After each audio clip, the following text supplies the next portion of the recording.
Everyone knows the legend of the Kola Superdeep Borehole, the deepest artificial point on Earth, reaching 12.2 kilometers. The official story is simple. The Soviets stopped drilling in 1992 because the temperature reached an unmanageable 180 Celsius, melting the drill bit. It's the perfect scientific footnote. But the truth, buried under 3 decades of geopolitical and scientific silence, is far darker. The temperature wasn't the problem. The drill was stopped because 12 kilometers is exactly where the Earth stopped being rock and started being something else entirely.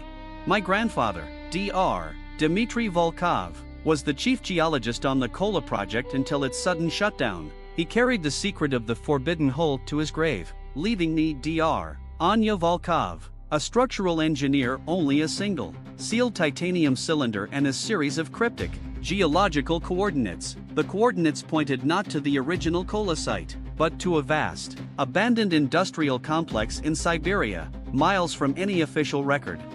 The titanium cylinder contained a single artifact, a 5-centimeter core sample taken from 12,262 meters. It wasn't granite. It was a crystalline structure with impossible molecular density, shimmering faintly with internal light. It looked less like geology and more like machinery.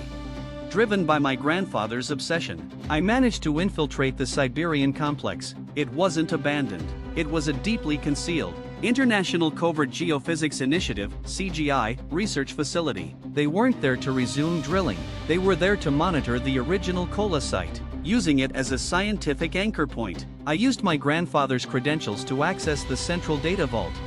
The data revealed the true reason for the shutdown. At the 12-kilometer mark, the drill didn't hit heat. It hit a barrier. Not solid rock, but a material that resisted all conventional energy and force. The Soviet team tried to drill for months, generating catastrophic friction. The 180°C temperature was a byproduct of their struggle against the barrier, not the cause of their failure. The drill finally punched through for 62 meters, retrieving the sample my grandfather had kept, before the hole suddenly and violently sealed itself, melting the new equipment in the process.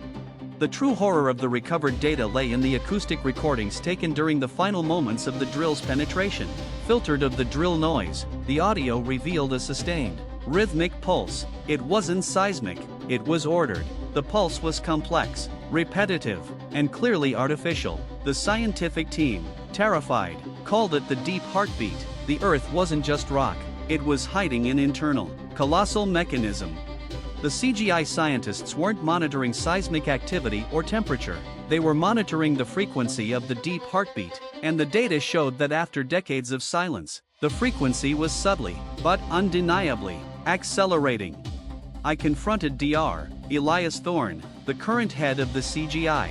He didn't deny the barrier or the heartbeat. He revealed that the 12-kilometer mark isn't the bottom of the crust. It's the depth threshold of the Earth's internal containment field. The entire planet is a containment vessel, and the crust is the shielding. The Kola borehole didn't accidentally drill into a geological anomaly. It poked a perfect, vertical hole into the field, causing a localized leak.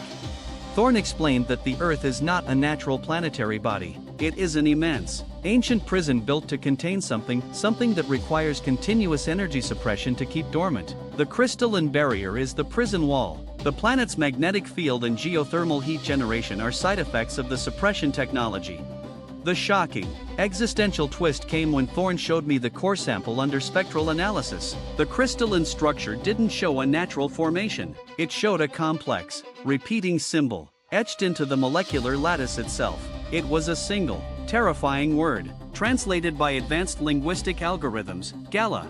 Gala, Thorne revealed, wasn't the name of the prisoner. It was the name of the mechanism itself. The Earth isn't the prison. The entire universe is. The 12-kilometer barrier wasn't a prison wall, but the access hatch to the universe's ultimate reboot switch.